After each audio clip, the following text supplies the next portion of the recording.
A chuva batia no para-brisa rachado de Diogo enquanto ele morria de medo do que esperava naquela noite. Ele não fazia a menor ideia de que a mulher que estava prestes a ajudar naquela estrada deserta era exatamente a mesma date às cegas que ele tentava desesperadamente evitar, e que aquele encontro inesperado ia desencadear uma reação em cadeia capaz de mudar a vida dos dois para sempre. Diogo Ferreira segurava o volante do seu velho Mitsubishi L200 de 98 com os nós dos dedos brancos, enquanto a chuva martelava o teto com uma força que não dava trégua. Aos 34 anos, era um mecânico talentoso que lutava para manter a sua oficina, a Ferreira Restaurações, viva nas margens industriais de Vila Nova de Gaia. Pai solteiro da pequena Inês, de 7 anos, a menina era a única luz num mundo que parecia pesar cada vez mais nos ombros dele. Naquela noite, ele tinha trocado o macacão manchado de graxa por um terno cinza carvão desbotado que não usava desde o divórcio amargo de 4 anos atrás. A ex tinha ido embora, deixando uma montanha de dívidas e uma conta bancária completamente arrasada depois de uma briga judicial brutal pela guarda da filha. Ele tinha ficado com Inês, mas o banco estava fechando o cerco, ameaçando tomar a oficina que o pai tinha construído com as próprias mãos durante 30 anos de suor e dedicação. No meio dessa realidade pesada demais para carregar sozinho, a irmã dele, Raquel, bem intencionada, mas completamente impossível de ignorar, tinha conseguido convencê-lo de ir numa date às cegas. Ela tinha sido implacável.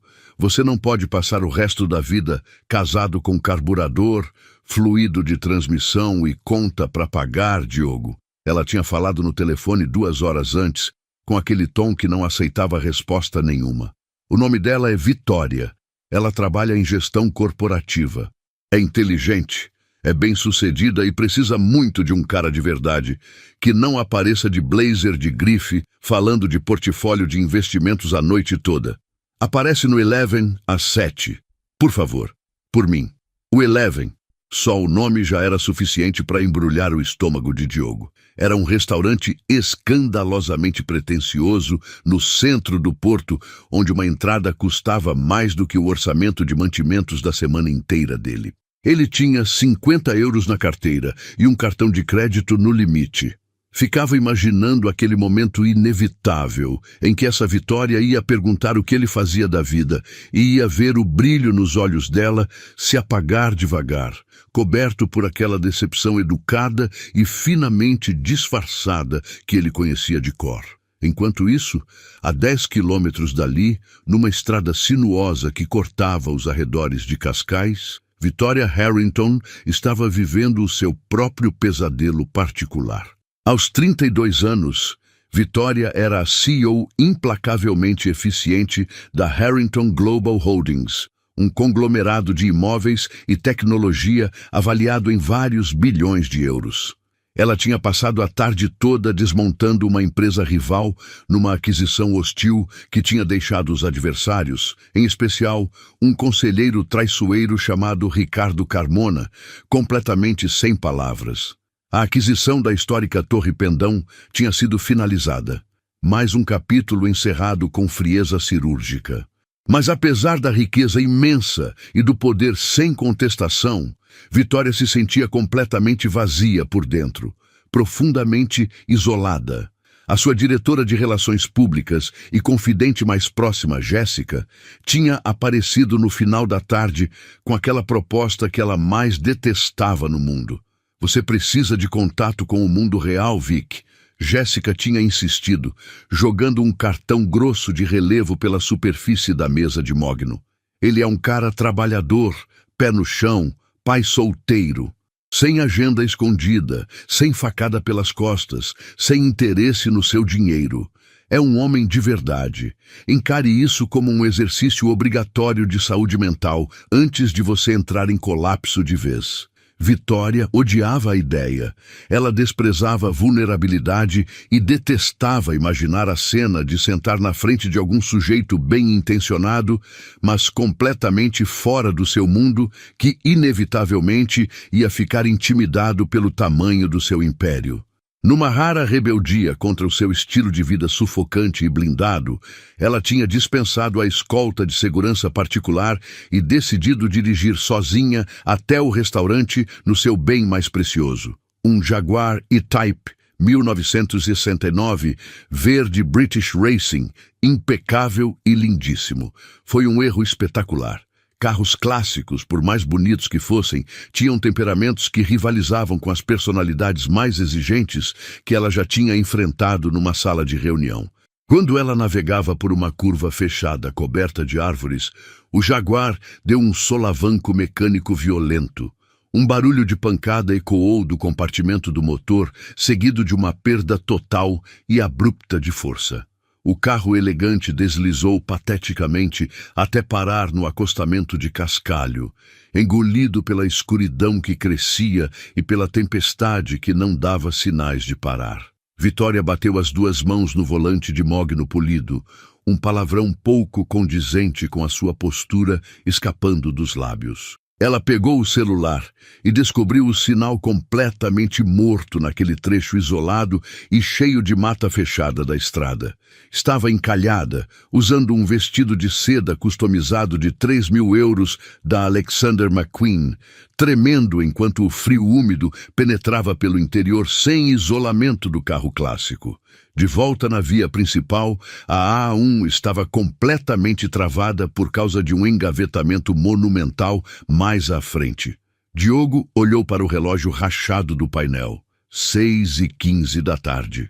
Soltou um suspiro longo e deu uma saída no próximo posto, decidindo cortar caminho por Cascais para chegar ao porto. Ele conhecia aquelas estradas de trás para frente desde a adolescência.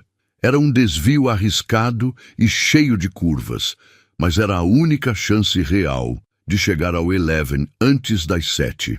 Enquanto os faróis do caminhão cortavam as cortinas de chuva ao longo da estrada deserta, o feixe de luz bateu num reflexo inconfundível de cromado. Diogo diminuiu a velocidade.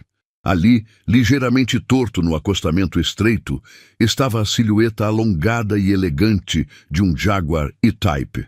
Os instintos mecânicos de Diogo acenderam na hora. Era uma obra-prima da engenharia automotiva, e ver aquele carro encalhado na lama parecia um crime contra a humanidade. Mais importante do que isso, ele sabia muito bem que deixar qualquer pessoa parada naquele trecho específico da estrada, com aquela chuva violenta, era perigoso de verdade. Mesmo sabendo que parar ia praticamente garantir que ele chegasse atrasado na tal date que ele já detestava antes de começar, a consciência simplesmente não deixou ele passar.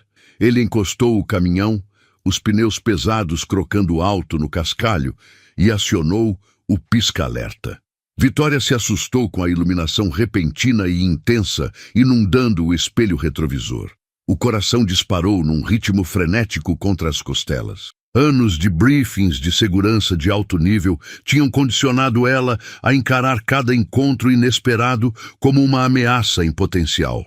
Ela enfiou a mão na bolsa de grife e os dedos fecharam firme em volta de um spray de pimenta compacto e discreto, enquanto observava uma figura alta e de ombros largos sair da caminhonete enferrujada.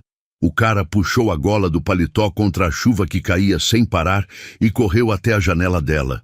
Ele não tinha cara de sequestrador nem de espião corporativo oportunista.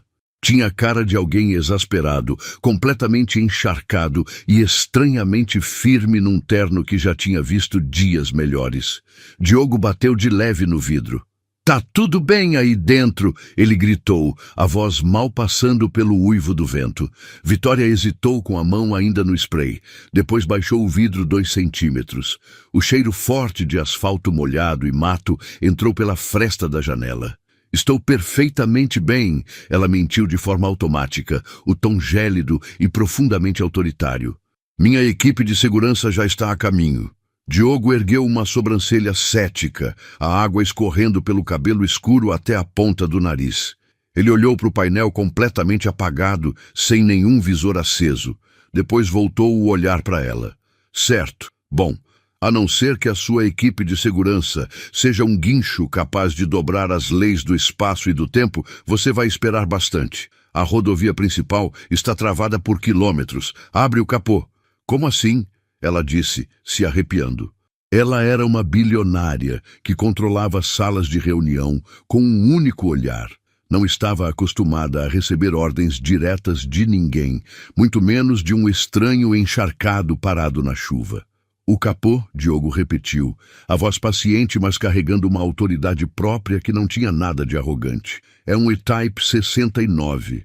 Carro lindo, um clássico absoluto, mas esses motores são famosos por enlouquecer com umidade. Deixa eu dar uma olhada rápida. A não ser que você prefira congelar aqui dentro, usando um vestido da McQueen. Vitória piscou, genuinamente surpresa. Não só ele tinha identificado o ano e modelo específico do carro dela no escuro e na chuva, como tinha reconhecido a marca do vestido só pela linha do decote. Intrigada e inegavelmente com frio, a curiosidade venceu a cautela. Ela alcançou a alavanca pesada e puxou o trinco do capô. Diogo foi até a frente do carro. Levantou o capô longo e pesado no formato de concha e tirou uma lanterna pequena e resistente do bolso do paletó. Vitória o observou pela chuva através do para-brisa. Ele se movia com uma eficiência treinada e confiante, as mãos navegando pelo compartimento do motor complexo sem nenhuma hesitação. Depois de um momento, ela não conseguiu ficar parada assistindo enquanto outra pessoa resolvia o problema dela. Ela pegou o guarda-chuva de cabo longo do banco do passageiro, empurrou a porta pesada e saiu para o frio cortante da noite. Caminhou até ele e posicionou o guarda-chuva por cima dos dois, protegendo ele e o motor exposto do pior da chuva. Diogo olhou para cima, enxugando a chuva dos olhos, claramente surpreso com o gesto. Não precisava sair do carro. Tá um frio danado aqui fora. Não gosto de ficar parada sendo espectadora dos meus próprios problemas, Vitória disse, de forma objetiva, segurando o guarda-chuva firme contra o vento. Qual é o diagnóstico? Tampa do distribuidor. Diogo falou na hora, apontando a lanterna para um componente cilíndrico pequeno perto do bloco do motor. Entrou umidade no alojamento. É absurdamente comum nesses motores britânicos antigos. Está fazendo curto na centelha, por isso você perdeu a força toda. Ele tirou um pano limpo e seco do bolso de trás e começou a desmontar e secar com cuidado os componentes internos delicados. Você consegue consertar aqui? Ela perguntou, o ceticismo colorindo a voz dela. O suficiente para te levar até a civilização, pelo menos, ele respondeu, enxugando as mãos no pano, um sorriso discreto tocando os cantos da boca. É seu dia de sorte, de verdade. Você conseguiu quebrar na frente de um mecânico que respeita e entende máquinas antigas de verdade. Sorte não é bem a palavra que eu usaria para descrever essa noite, Vitória murmurou, os dentes batendo levemente enquanto uma rajada de vento atingia os dois. Supostamente estou a caminho de um jantar que já detesto antes de chegar, e agora vou aparecer parecendo um rato que caiu na sarjeta. Diogo deu uma risada. Um som grave e genuíno que surpreendeu Vitória e aqueceu o ar gelado por um segundo. Bem-vinda ao clube. Estou indo para dar-te as cegas mais dolorosa da minha vida agora mesmo. Vitória olhou para ele, realmente enxergando ele pela primeira vez. Por baixo do cabelo colado de chuva e do terno levemente fora do corte, ele tinha um rosto marcado e inegavelmente bonito. O maxilar era forte, mas os olhos eram incrivelmente gentis e aterrados. Uma deite às cegas, ela disse. Deixa eu adivinhar. Ela é horrível. Ainda não conheci ela, mas minha irmã quem arrumou, Diogo falou, recolocando com cuidado a tampa do distribuidor seca e apertando os parafusos. Aparentemente ela é algum tipo de gerente corporativa de alto escalão. Diogo pausou o trabalho, olhando para ela com atenção, a lanterna iluminando o espaço entre os dois. Provavelmente passa os fins de semana analisando planilhas, mandando gente embora e julgando o calçado de todo mundo. Sou mecânico, tenho uma filha pequena e uma empresa pendurada por um fio. A gente não tem absolutamente nada em comum. Só estou me preparando para 2 horas de condescendência educada. Vitória sentiu uma pontada estranha e aguda de culpa defensiva, mesmo sem ele ter ideia de que estava descrevendo o mundo dela. Talvez você esteja sendo injusto demais, ela disse, o tom defensivo. Talvez essa gerente corporativa esteja simplesmente exausta. Talvez ela passe o dia inteiro cercada de puxa-sacos e só queira uma conversa com alguém de verdade. Diogo pausou o trabalho, olhando para ela com atenção, a lanterna iluminando o espaço entre os dois. Talvez, ele disse. Mas por que alguém assim ia querer jantar com um cara cuja caminhonete está segura no mundo por fita adesiva e fé? Porque, Vitória disse baixinho, o exterior gelado rachando uma fração enquanto ela encontrava o olhar dele. Às vezes, as pessoas com a fita adesiva são as únicas que sabem de verdade consertar as coisas quando tudo desmorona. Diogo ficou olhando para ela por um momento longo e pesado. Uma tensão elétrica inegável passou entre os dois, cortando limpo a chuva gelada e o barulho da tempestade. Ele pigarreou, de repente hiperatento à proximidade entre eles, e voltou o olhar para o motor. Bom, vamos ver se esse concerto aguenta. Ele fechou o capô com um estalo e fez um gesto para ela. Tenta dar partida. Vitória deslizou de volta para o assento de couro e girou a chave prateada. O motor 6 em linha tossiu.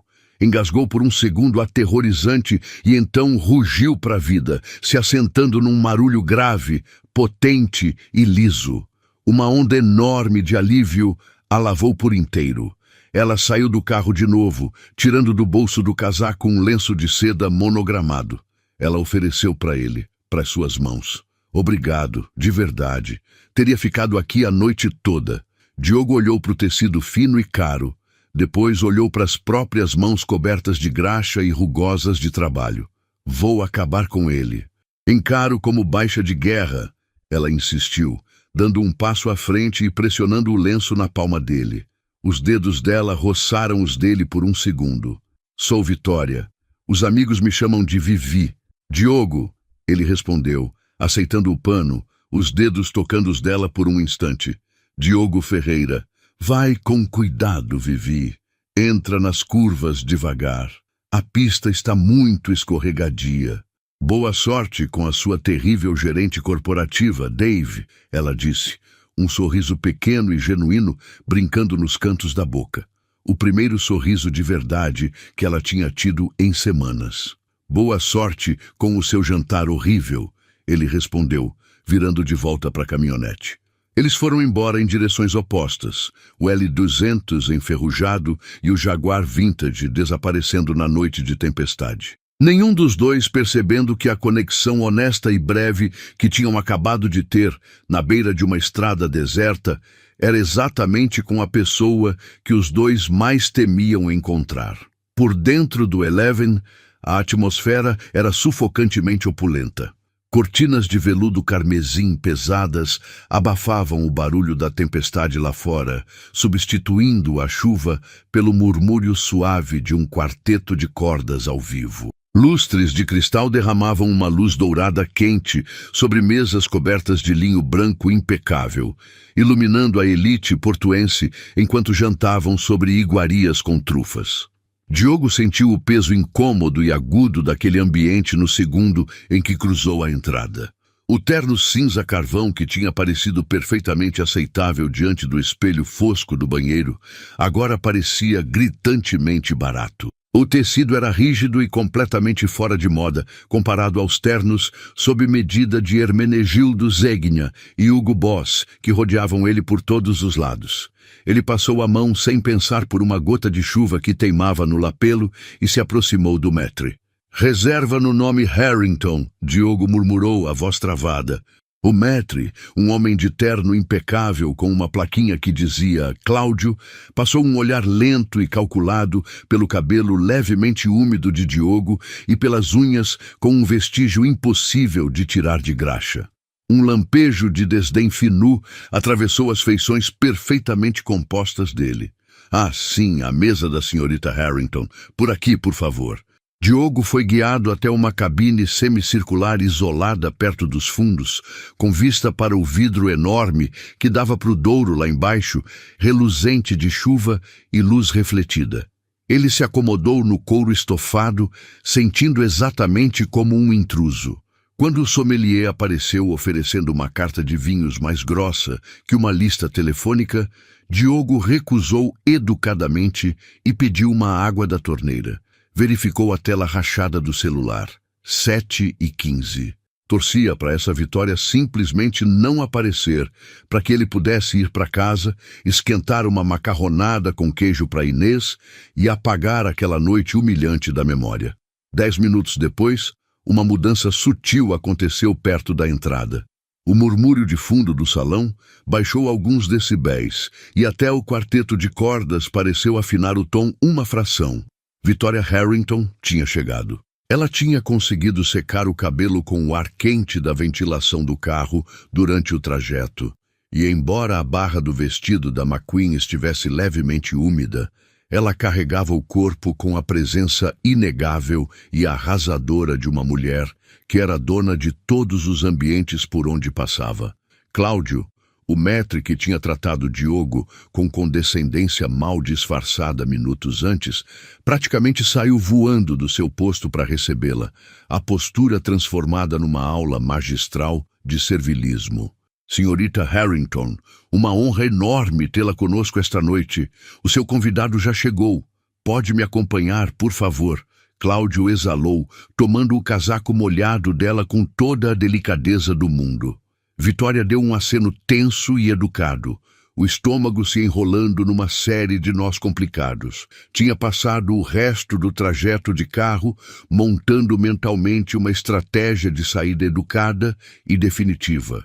Ficaria por uma taça, trocaria algumas palavras, jogaria a carta do Conselho de Administração cedo amanhã, em função da aquisição da Torre Pendão, e iria embora.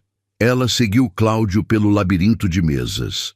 Quando se aproximaram da cabine isolada com vista para o rio, o homem sentado lá virou a cabeça na direção dela. Vitória parou completamente no lugar. A mão perfeitamente manicurada saiu voando para encontrar o encosto de uma cadeira vazia para se equilibrar. Diogo ficou com a boca aberta. O copo de água que ele segurava desceu 2 centímetros antes de ele colocar com cuidado na toalha de mesa. Ele olhava fixo para a mulher na entrada. A mesma mulher cujo Jaguar Vintage ele tinha ressuscitado na beira de uma estrada lamacenta de Cascais 40 minutos atrás. Diogo, Vitória sussurrou. O choque por um momento, limpando completamente a fachada de CEO polida dela.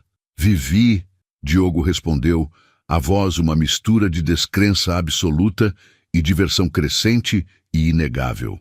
Cláudio olhou de um para outro completamente perdido. Vejo que vocês já se conhecem. Vou chamar o servidor de vocês imediatamente. Ele fez uma reverência apressada e bateu em retirada. Vitória escorregou devagar para dentro da cabine do lado oposto a ele. Ficou olhando para ele por um momento longo e carregado, o silêncio se estendendo entre os dois. Por fim, uma risada, um som genuíno e completamente desinibido, escapou dos lábios dela. Você é o pai solteiro e trabalhador que a minha diretora de PR tentou me vender. Um sorriso enorme abriu no rosto de Diogo, chegando até os olhos, varrendo de vez a ansiedade sufocante que ele tinha sentido minutos atrás. E você é a temível gerente corporativa de alto escalão que a minha irmã me avisou. Embora, para ser justo, ela não mencionou que você dirigia um E-Type 69, nem que eu ia ficar largado na beira da via rápida sem poder fazer nada. Isso eu adicionei por conta própria como bônus, Vitória disse, sacudindo a cabeça em total incredulidade. Não acredito nisso. Eu te disse, Diogo falou, recostando na cadeira de repente, muito mais à vontade no terno desbotado. Era o seu dia de sorte. A estranheza compartilhada da situação destruiu o gelo restante entre os dois. O medo que tinha nublado as noites dos dois se evaporou, substituído por uma curiosidade elétrica que nenhum dos dois conseguia ignorar.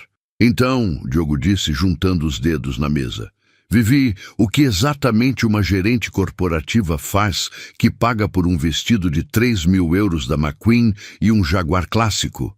Vitória hesitou. Ela geralmente escondia o tamanho real do seu status nas raras dates que aguentava, com medo da mudança inevitável na postura de um homem quando ele descobria o tamanho da sua fortuna.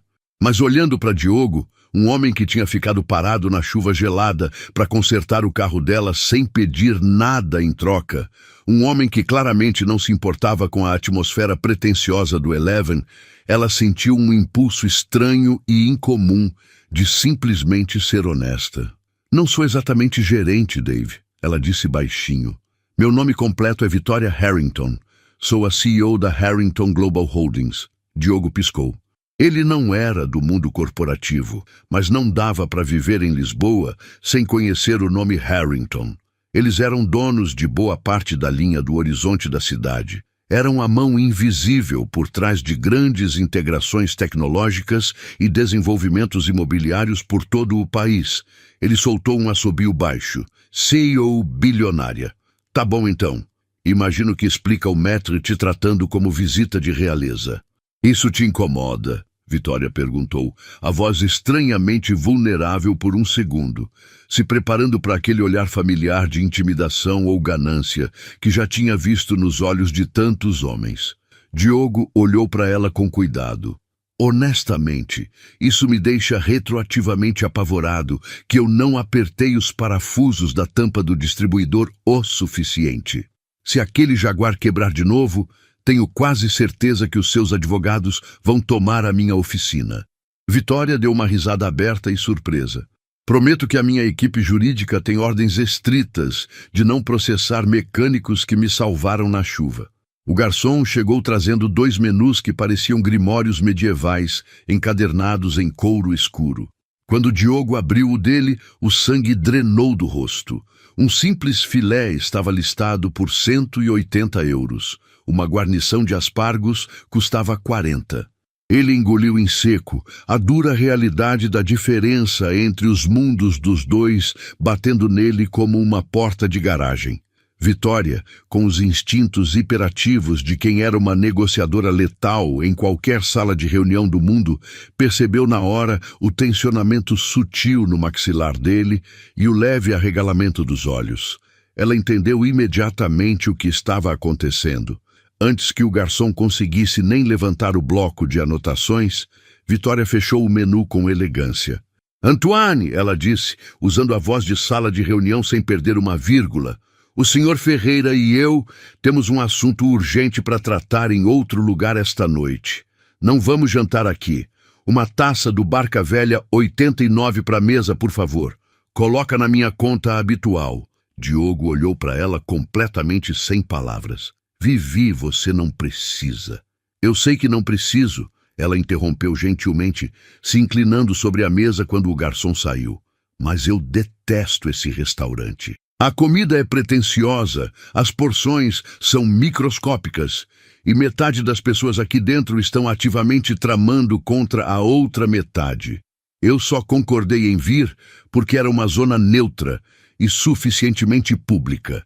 É definitivamente público, Diogo concordou, profundamente grato pela esperteza discreta dela. Mas e o vinho? É uma cortina de fumaça, ela piscou. Para eles não nos expulsarem enquanto a gente conversa. E conversar eles conversaram, livres dos rituais habituais e dos disfarces de uma date às cegas. O papo fluiu com uma facilidade surpreendente e refrescante. Diogo se descobriu abrindo para ela sobre Inês, descrevendo a obsessão da menina com montar motores de Lego e as tentativas furiosas e bagunçadas dela de pintar aquarela. Falou sobre o legado do pai, a Ferreira Restaurações e o peso exaustivo de tentar manter o negócio vivo num mundo cada vez mais corporatizado e digital. Victoria ouvia com uma atenção total. Ela não ofereceu pena vazia, nem conselho de negócios que não tinha sido pedido.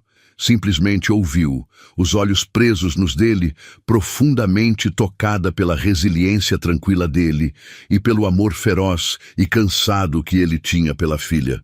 Em troca, ela se descobriu confessando coisas que nunca tinha contado para ninguém. Falou sobre o isolamento esmagador da posição dela, a paranoia constante e exaustiva das traições de bastidores, o peso imenso de carregar nos ombros o sustento de milhares de funcionários. Parece, Diogo disse baixinho, rodando a água no copo com cuidado, que a gente está os dois tentando manter motores rodando que ficam ameaçando superaquecer. Vitória sorriu, uma expressão suave e genuína. Essa é a avaliação mais precisa da minha vida que eu já ouvi. Foi exatamente nesse momento que uma sombra caiu sobre a mesa deles. Vitória, minha querida, que surpresa absolutamente chocante te encontrar aqui num lugar tão simples assim. O sorriso de Vitória desapareceu na hora. Ela ergueu os olhos, a expressão cristalizando em gelo absoluto. Parado do lado da cabine estava Ricardo Carmona, o mesmo conselheiro rival que ela tinha desmontado completamente naquela tarde na sala de reunião. Ele usava um terno sob medida escuro e impecável, o cabelo prateado perfeitamente penteado, um sorriso mole e venenoso nos lábios. Dois investidores igualmente escorregadios estavam alguns passos atrás dele. Ricardo, Vitória disse, a voz caindo 10 graus numa fração de segundo.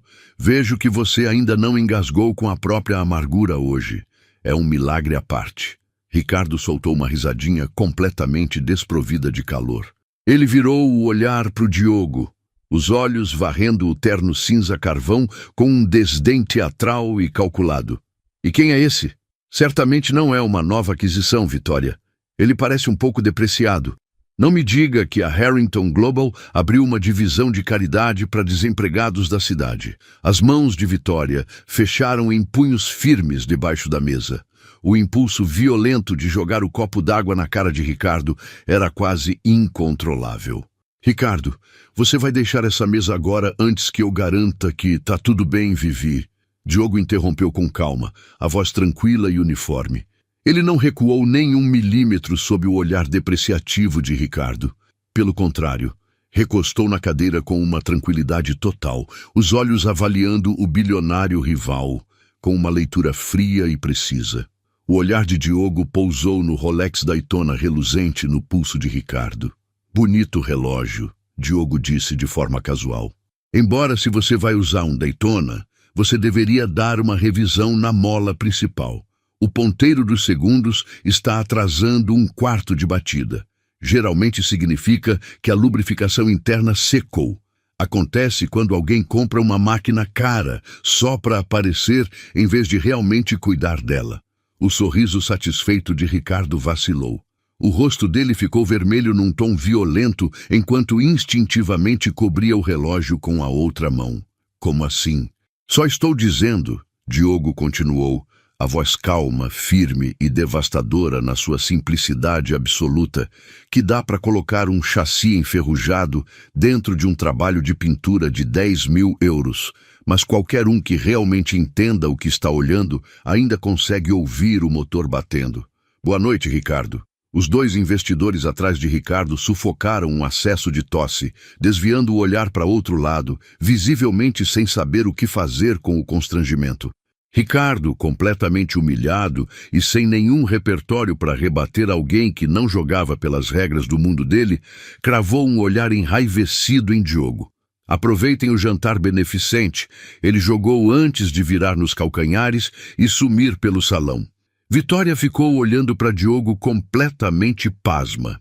Em todos os anos no mundo corporativo, ela nunca tinha visto ninguém desmontar Ricardo Carmona com aquela precisão tranquila e completamente sem esforço. Você, ela disse com uma centelha de admiração pura acendendo no peito dela, é incrivelmente perigoso, Dave. Lido com pneus entupidos e inflados demais todo dia na oficina. Diogo respondeu com um sorriso. Ele era fácil de ler. Ele olhou em volta pelo salão opulento e sufocante, sentindo de repente uma claustrofobia que não tinha nada a ver com o tamanho do ambiente. Sabe de uma coisa? Você estava certa. Esse lugar é horrível. Vitória estendeu o braço pela mesa, movida por um impulso puro e completamente desinibido, e pegou a mão dele. A pele dela era quente contra a palma calejada dele. Então, vamos embora daqui. Para onde? Diogo perguntou, o coração disparando enquanto deixava ela puxá-lo para fora da cabine. Você falou que a sua filha gosta de hambúrguer, Vitória disse, os olhos brilhando de um jeito que ela mesma não conseguia controlar, enquanto os dois navegavam pelo labirinto de mesas em direção à saída. Conheço um lugar aqui no Porto que faz o hambúrguer de bacon com queijo mais glorioso e mais gorduroso da cidade inteira, e eu estou pagando. A chuva tinha finalmente diminuído para uma garoa fina e morna quando o velho L200 de Diogo parou no estacionamento de cascalho da churrasqueira do Mick. Era um contraste brutal, descarado e completamente sem desculpas com o veludo e o linho do Eleven. A principal fonte de iluminação era uma placa de neon piscando, que zumbia como uma vespeira, e as luzes fluorescentes cruas penduradas sobre cabines de vinil vermelho rachado. O ar estava carregado do cheiro aconchegante e pesado de cebola frita, carne temperada e café preto. Vitória saiu da caminhonete, o vestido de seda de 3.000 euros roçando no cascalho molhado. Ela não se esquivou. Pelo contrário, respirou fundo aquele ar de fritadeira, uma expressão de alívio genuíno e profundo, tomando o rosto dela. Enquanto os dois entravam, o sino acima da porta tilintou de forma alegre. Mick, um homem enorme de barba cerrada e avental coberto de farinha, ergueu os olhos da chapa. Diogo, meu irmão, não te via há mais de um mês. O de sempre, faz 2. Diogo chamou, guiando Vitória até uma cabine no canto. Vitória se acomodou no assento de vinil, que gemeu levemente quando ela se sentou. Ela parecia completamente fora de lugar e, ao mesmo tempo, completamente à vontade. Quando Mick trouxe 2 hambúrgueres enormes e reluzentes acompanhados de uma montanha de fritas douradas, Vitória não hesitou um segundo. Ela pegou o sanduíche com as 2 mãos, deu uma mordida generosa e fechou os olhos numa expressão de prazer puro e sem filtro. Meu Deus, ela murmurou, pegando um guardanapo de papel para aparar um fio de molho escorrendo. Isso é incrível de verdade. O Eleven não chega perto nem de longe. Diogo riu baixinho, observando ela largar a armadura rígida que tinha usado no restaurante. Sob as luzes cruas da lanchonete, com o cabelo levemente despenteado pela chuva e uma manchinha de ketchup perto do polegar, ela era lindíssima de um jeito que não tinha nada de calculado. A CEO bilionária intimidante tinha sumido, deixando no lugar uma mulher que era ferozmente inteligente, surpreendentemente engraçada e profundamente exausta pelo peso do seu próprio mundo. Então, Diogo disse, roubando uma batata frita do cestinho dela. Você toca um império de bilhões de euros, dirige um carro clássico temperamental e parte pro pau em defesa de mecânicos simples contra conselheiros babacas. Quem é Vitória Harrington de verdade? Vitória enxugou a boca, a expressão ficando mais pensativa. Ela é alguém que passa 90% do tempo jogando xadrez de alto risco com peças que ela não gosta de nenhuma. Herdei a empresa do meu avô.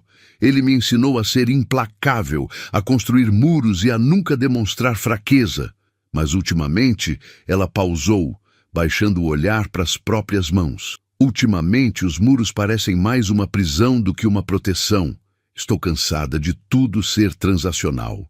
Ela ergueu os olhos, encontrando os dele com uma vulnerabilidade que tirou o ar dos pulmões dele. E você, Dave? Por que continua brigando por uma batalha difícil com uma oficina lutando para sobreviver quando poderia facilmente pegar um emprego em qualquer concessionária grande e ter estabilidade financeira? Por causa da história, Diogo respondeu de forma honesta, a voz baixa e firme.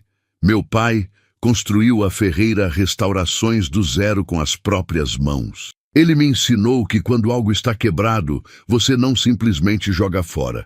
Você toma o tempo necessário para entender o problema. Você encontra a peça danificada e coloca o trabalho para trazer aquilo de volta à vida.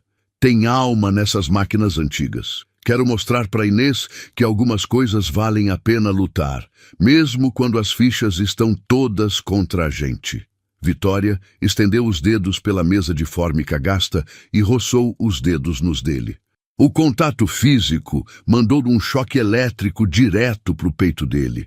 Acho que a Inês tem sorte enorme de ter um pai que entende o valor de consertar as coisas em vez de descartar. Eles ficaram na lanchonete por horas, tomando um café horrível de coador e conversando até a placa de neon lá fora finalmente piscar e apagar. Falaram sobre a infância de cada um, os erros espetaculares que tinham cometido, os sonhos escondidos que raramente verbalizavam para ninguém. Pela primeira vez em anos, Diogo não sentiu o peso esmagador das dívidas, e Vitória não sentiu a pressão sufocante do império que carregava. Eram apenas dois adultos esgotados que tinham encontrado um refúgio inesperado e real um no outro.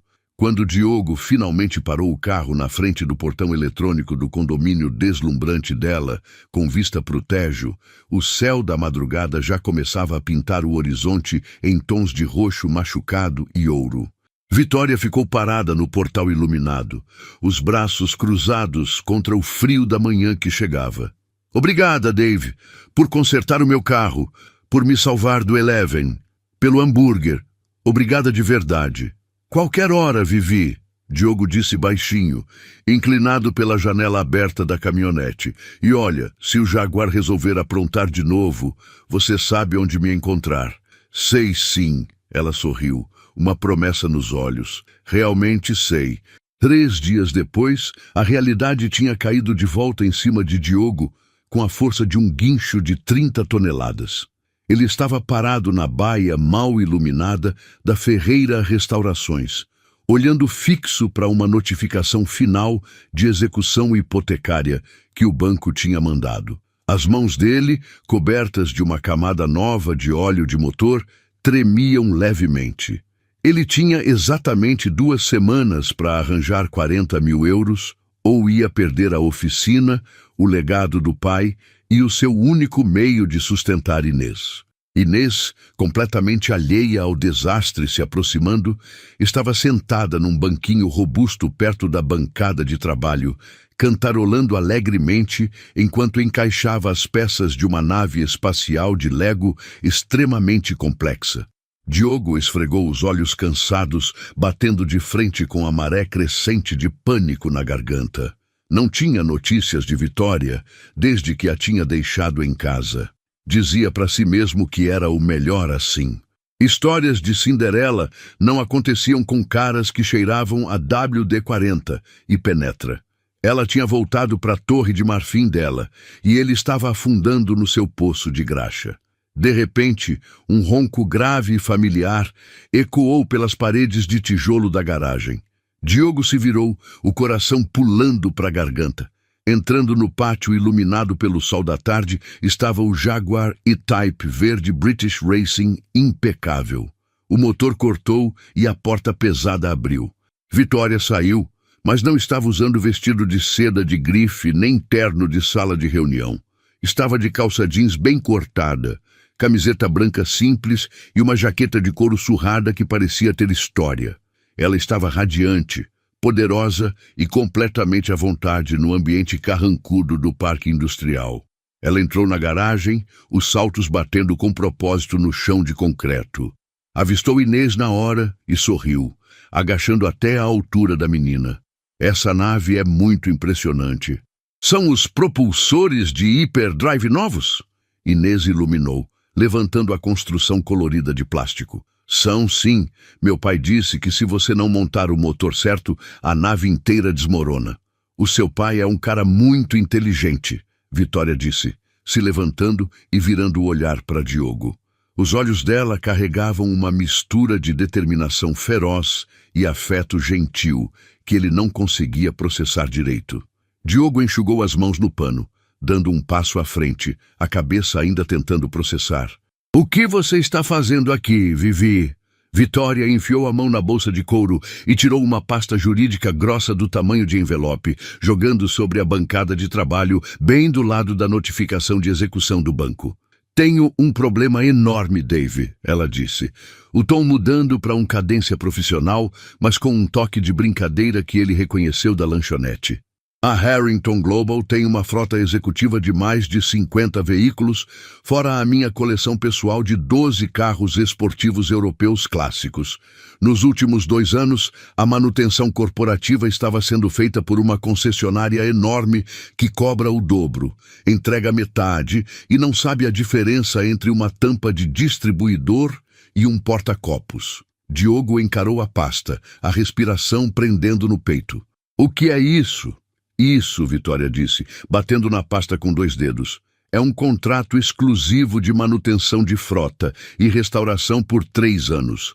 Vem com um adiantamento substancial, mais do que suficiente para resolver qualquer, digamos, mal-entendido bancário que essa oficina possa estar enfrentando no momento. Diogo ficou completamente sem voz. Olhou da pasta para Vitória, uma onda de orgulho e hesitação brigando dentro do peito dele.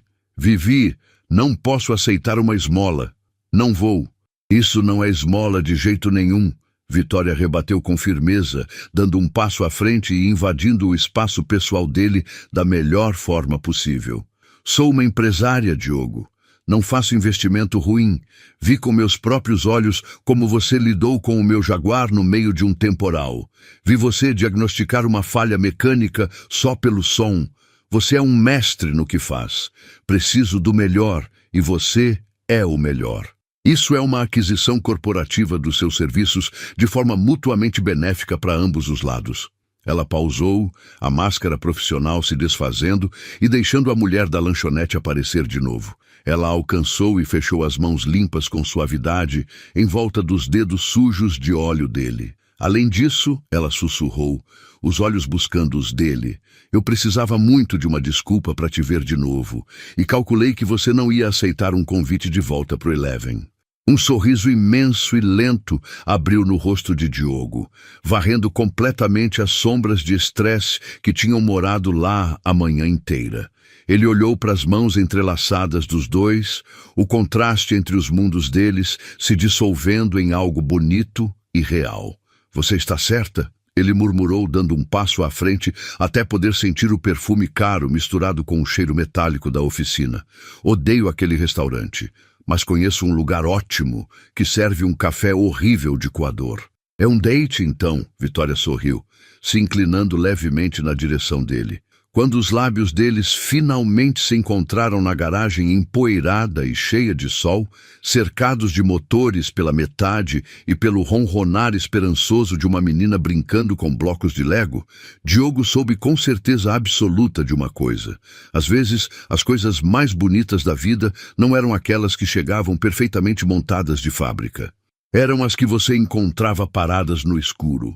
As que você tomava o tempo de entender de verdade, e as que você construía junto, peça por peça, com as próprias mãos.